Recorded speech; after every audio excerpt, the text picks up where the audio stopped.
Do you have any Halloween plans this year? My wife has gotten really into old Twilight Zone lately, so it's been a real delight to revisit not just the 60s one, but also the 80s one that Harlan Ellison was the showrunner for. I watched the entire Rod Serling series during COVID, so yeah, I know of which you speak. All of the 80s one is on YouTube, and I find it very underrated. What do you think of the other shows that are sort of that type, like Tales from the Dark Side or Amazing Stories? Each of those things gives you something different for what you want. Like, for instance, I wouldn't go to Tales from the Crypt for something that I want from Twilight Zone. Tales from the Crypt is a lot more trashy. Yeah. I loved that so much when I was a kid, and I revisited it recently, and I was like, this is not good. I just love anthology movies in all their forms. Oh, sure. I love the 1970s movie Tales from the Crypt with Is that Joan like Collins. a three story? Oh, yeah. I am a sucker for anthology stories. Well, I'm afraid we're not watching one of those movies tonight. We just have one story. Oh.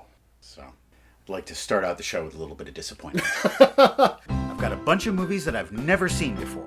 None of you know what they are. Every episode I'm going to spring one on you. It might be good, it might be bad. We'll watch it on the old leather couch and then talk about it. Welcome to the basement.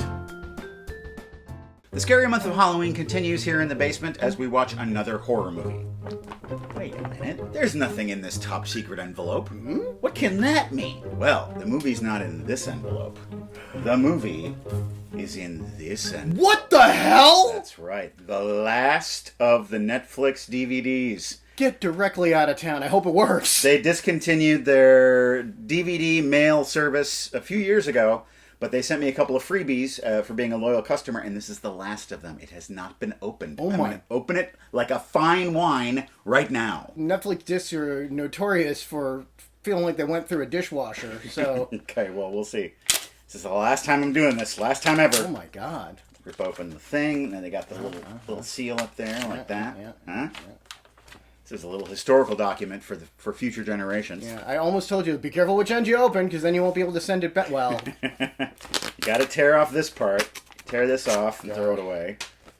And let's see what we got here. Yeah. Okay, alright, this is from the 80s. Seems like a very scary movie. Okay. I'm excited so far. I know, I mean, I don't think I should keep you in suspense any longer. That movie is The Lair of the White Worm. Ooh, man, I don't think I've seen this since it first came out on VHS. There's the envelope right there. Oh, I remember this being a weird one. Released in 1988, TLOTWW was directed by Ken Russell and stars Amanda Donahue, Catherine Oxenberg, Peter Capaldi, and Hugh Grant in one of his very early roles. Ken Russell, you say? Is there anything about his style of filmmaking that we should probably be made aware of before we get started? Why don't you tell me? Oh boy, the late David Lynch thinks Ken Russell should calm down. It is very loosely based on the novel of the same name by Bram Stoker. He didn't just write Dracula, he wrote about the White Worm. The lead role of Lady Sylvia Marsh was originally offered to Tilda Swinton, who turned it down after reading the script. It's my understanding that this movie is full of fanged beasties, and so I wanted your gift to be another toothy and somewhat ironic creature of the night. Ooh. It is a Dracula garlic crusher. Dracula will not crush your garlic for you, but Dracula, oh yeah. You put the clove in there, I guess. And then, oh, I see, it's like... There you go. What? You brought garlic? Whoa. Dracula, thanks for all the garlic, Dracula. Oh, but I cannot eat it. Oh, my head! Well, turn on your flashlight and creep cautiously over to the old leather couch where we will be delving into the lair of the White Worm. All right, give me that worm. Vestron, didn't they make cassette tapes as well? Yeah, man. Sometimes a name just feels dated. Yeah, right. Why it gotta be a white worm, though? Our story begins at Mercy Farm, where Angus Flint, archaeologist, has dug a hole. He's made quite a discovery. The skull of some ancient animal that no one's ever seen before. With him are sisters Mary and Eve Trent. If that's a primitive man, it looks like a dinosaur sat on him. These two birds are cracking! It's time to get ready for the party now. It'll be dark in no time anyway. Meanwhile, over there at Templeton House, 3, 4. it's the annual Guy Fawkes disco hoedown. Yeah. The manor of Lord James Dampton. He caught a fish up on his hook. He thought, look mighty queer. And when I haver, They are celebrating the slaying of the Dampton worm. this old legend that everybody seems to know about. It's kind of this area's version of Bigfoot. Lord James Dampton is carrying on the tradition.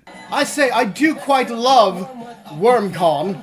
And cut the beast and cut it into halves. Oh yes, rather. So that famous Dampton worm. Thank you, ladies and gentlemen. We are not the Pogues. Definitely not the Pogues. Mary and Eve are very sad because recently their parents went missing and they're presumed dead. The police were doing some investigating over at Stone Ridge Cavern and they found their father's watch. So now it's looking like it's pretty hopeless. Ernest, the constable, is on patrol. Time to do me nightly white worm sweep. Hello, Charlie. Ernie here.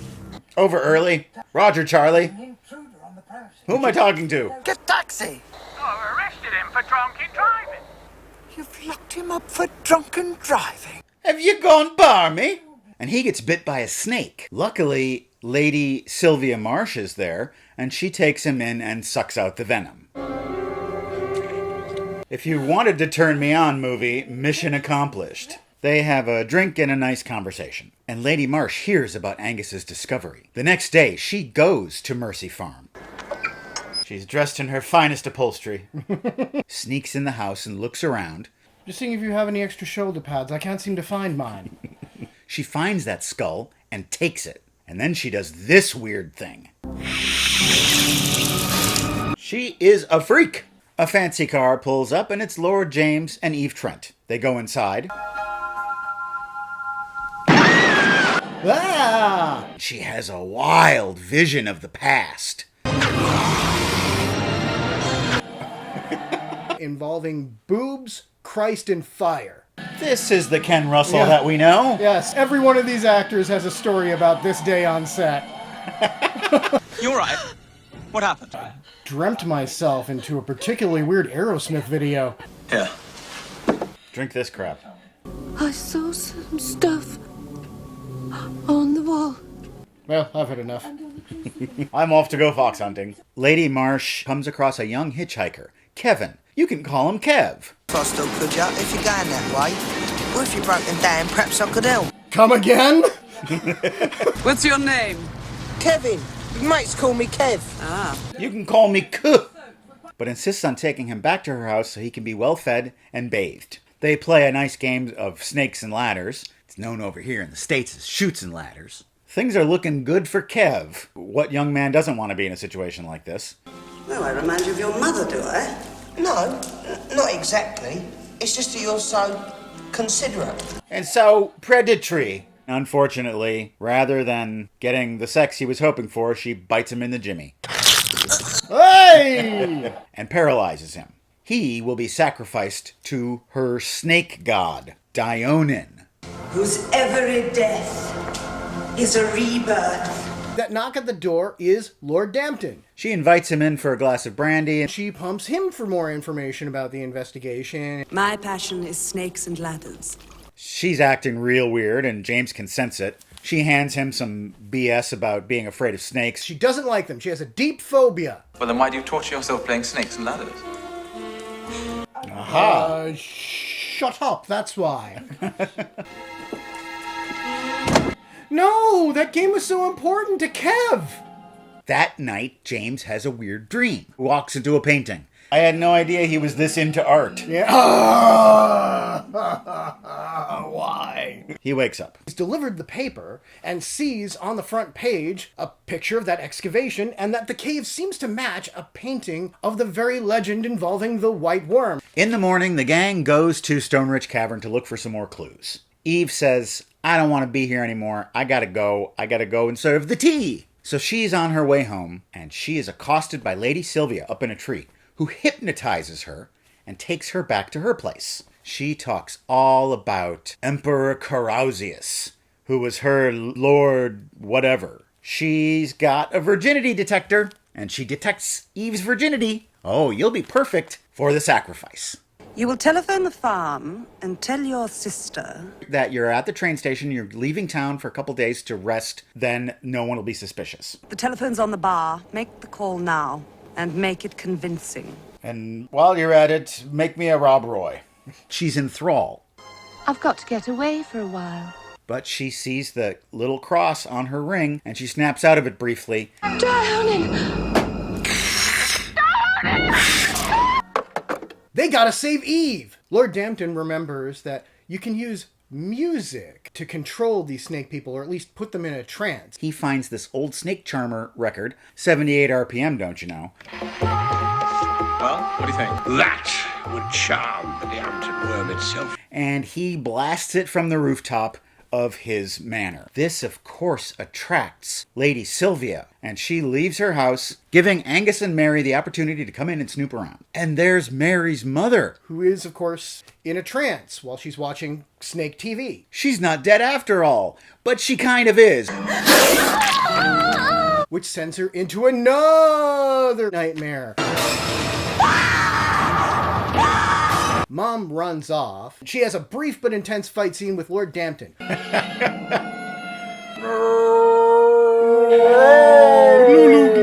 Where he cuts her in half with a giant claymore sword and then trips over a drum kit that just happens to be there.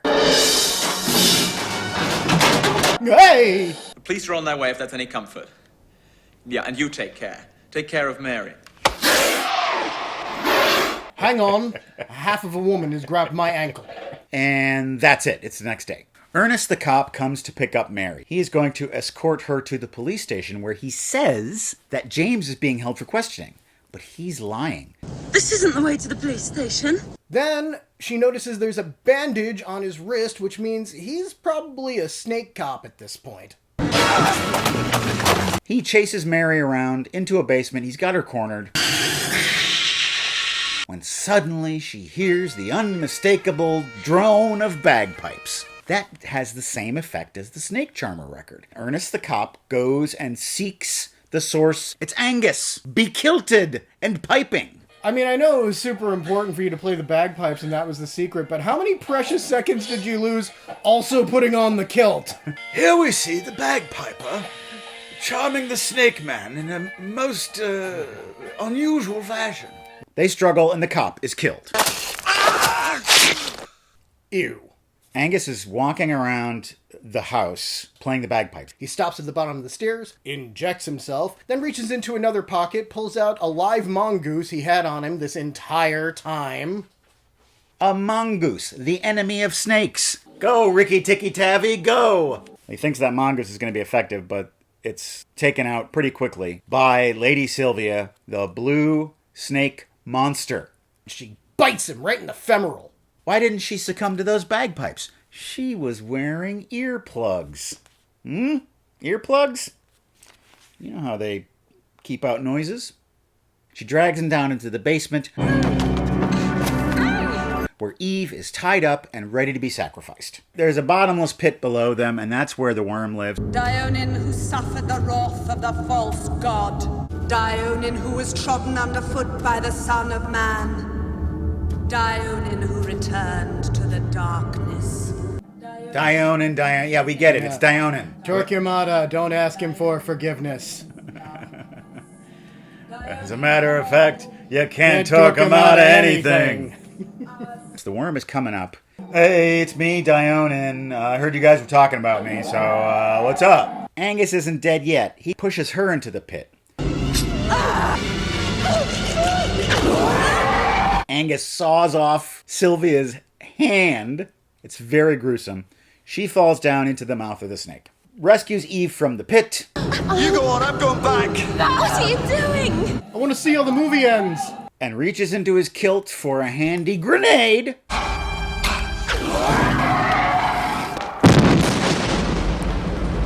Hooray! And now our denouement. Black smoke. They've elected a new snake god. He reunites with James. Well, how did you know it was there? Well, it was the watch. Since it disappeared in the vicinity of Temple House and reappeared in the cavern, there had to be a connection. Anyway, I'd never have got my act together in a prison cell.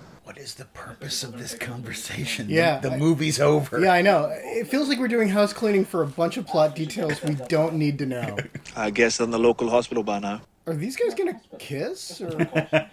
Angus says, "Oh, it's a good thing I got I analyzed the venom and I figured out what was the antidote for it, and I got this antidote and I injected myself with it. So that's why I'm alive today." But he gets a call later on. Hello? I thought you were dead. My name is Nurse Gladwell. I'm Dr. Blake's assistant. I'm reading the script off the wall. No. You were given the wrong serum. It's for the relief of arthritis. Angus realizes that now he's one of the creatures. Dearly beloved, we are gathered here today to get into this thing called life. Look, I don't know about you, but I'm famished. Should we stop on the way for a bite? Why not? Great. And then Hugh Grant looks directly into the camera and realizes that he has made the second worst decision he has ever made in an automobile. Sometimes things start to look up, but then you don't realize that they're not. Look, what am I? Okay. Sometimes you think you've won and you've actually lost. That's how things go when you step into the lair of the white worm. This movie has epic aspirations and bare bones execution. I said to you at one point during the movie that I feel like if these characters talked through what they're going to do like American characters did, this movie would be 45 minutes long. Everything in the movie seems to go on for about 3 minutes too long. Yeah. And yet it feels like half a story. It does! Ken Russell is married to that wide master shot. Oh, yeah. You know, things like reversals and close-ups, we don't need those. And so that adds to the sluggish feeling of these scenes. Yeah. It does make the movie feel more surreal at times, particularly when it does go into those classic Ken Russell dream sequences. Which is really all the movie has going for it. It does feel like it's from a completely different, unrelated film. And they've aged very poorly. Yeah.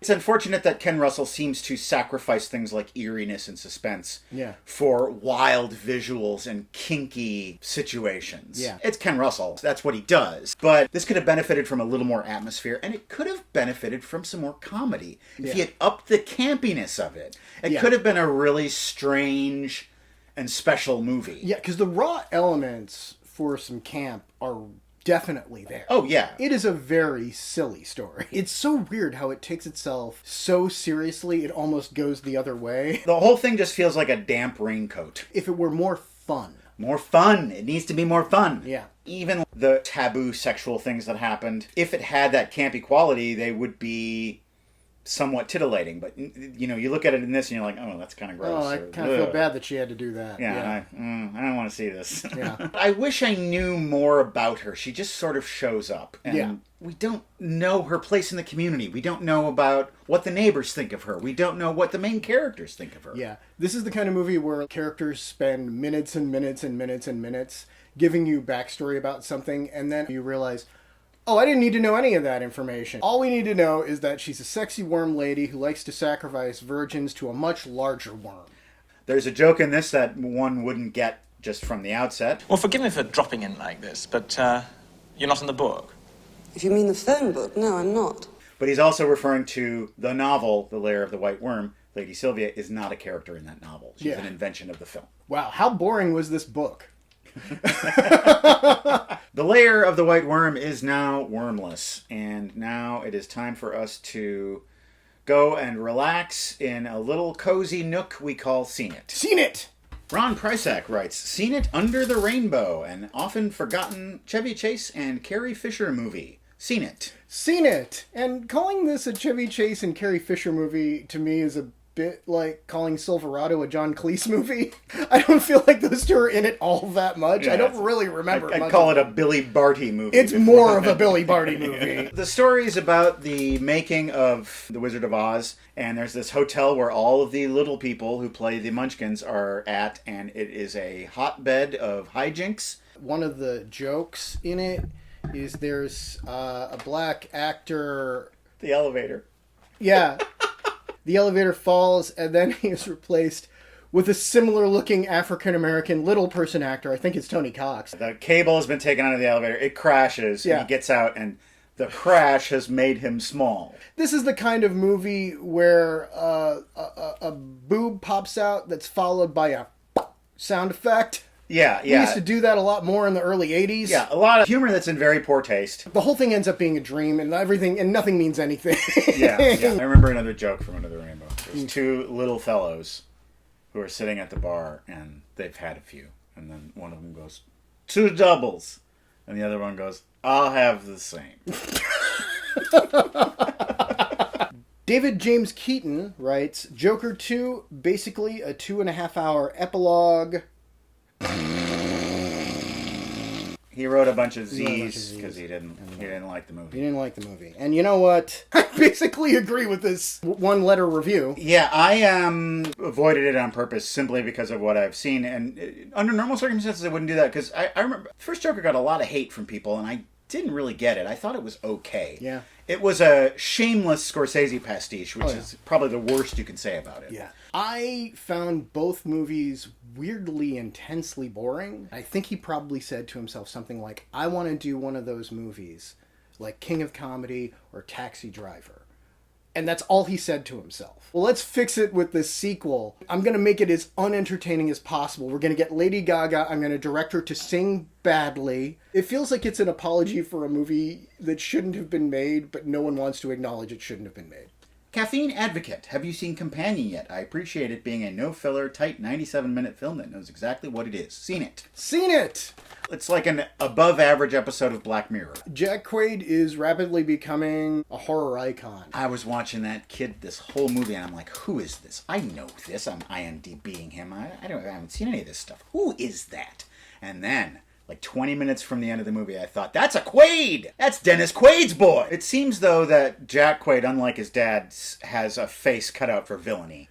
Yeah. Rather than Dennis Quaid, who's has more versatility. It's a very funny movie. I think it falls apart a bit in the third act, but they all do these days. I don't think Hollywood knows how to write third acts anymore, but we'll see. If you haven't seen Companion, you have no idea what we're talking about, don't read a thing about it, don't even watch the trailer, just watch the movie. Don't even look at the poster. Yeah, the poster is a spoiler. Just jump in. It is great. Alexander Hawk writes, Beverly Hills Cop Axel F was a huge letdown in every way. Seen it. I would have if I had the time, but I didn't get a chance to, so I'm just going to have Rob talk about it. I went back and revisited the first 2 Beverly Hills Cop movies. Unfortunately, it does kind of give you a template for literally everything you're going to see in this new one. Pretty much it's all fan service all the time. So was Coming to America. Yeah. I would love to see another Axel F movie that doesn't follow this formula at all. A Benoit Blanc type mystery or something like that. Because he's just a funny guy. More of a detective. Yeah. Send Axel Foley to, like, I don't know, Eurovision. Let's send him to, like, a ski resort. Let's send him to Eastern Europe. Make it a fish out of water story, but just change the water. He definitely still has the cultural cachet to do something new, like Dolomite Is My Name. Right. Which I thought was great. I love Dolomite Is My Name. I want to see more projects like that where he flexes his talents in a different way. There's an online Lair you can go to where there are no white worms at all. It's our website, welcometothebasementshow.com. It includes all of our episodes, including this episode, so I guess there's one white worm, but we'll leave that aside for now. There are also PayPal donation buttons that you can click on to make a one-time or rolling monthly donation to support this show. Your support of this show, it would warm my heart. Go and check it out right now. Rob will be back next week for unboxing. It'll be his 4th appearance in the basement in a row. And right now, take a look at this. It ain't a horror movie without that tune. Doom, ding, doom, doom, ding, doom. I suppose I haven't been there since childhood. Draw me a bath, would you please? All right. Yeah, how's that? That would charm the mountain worm itself.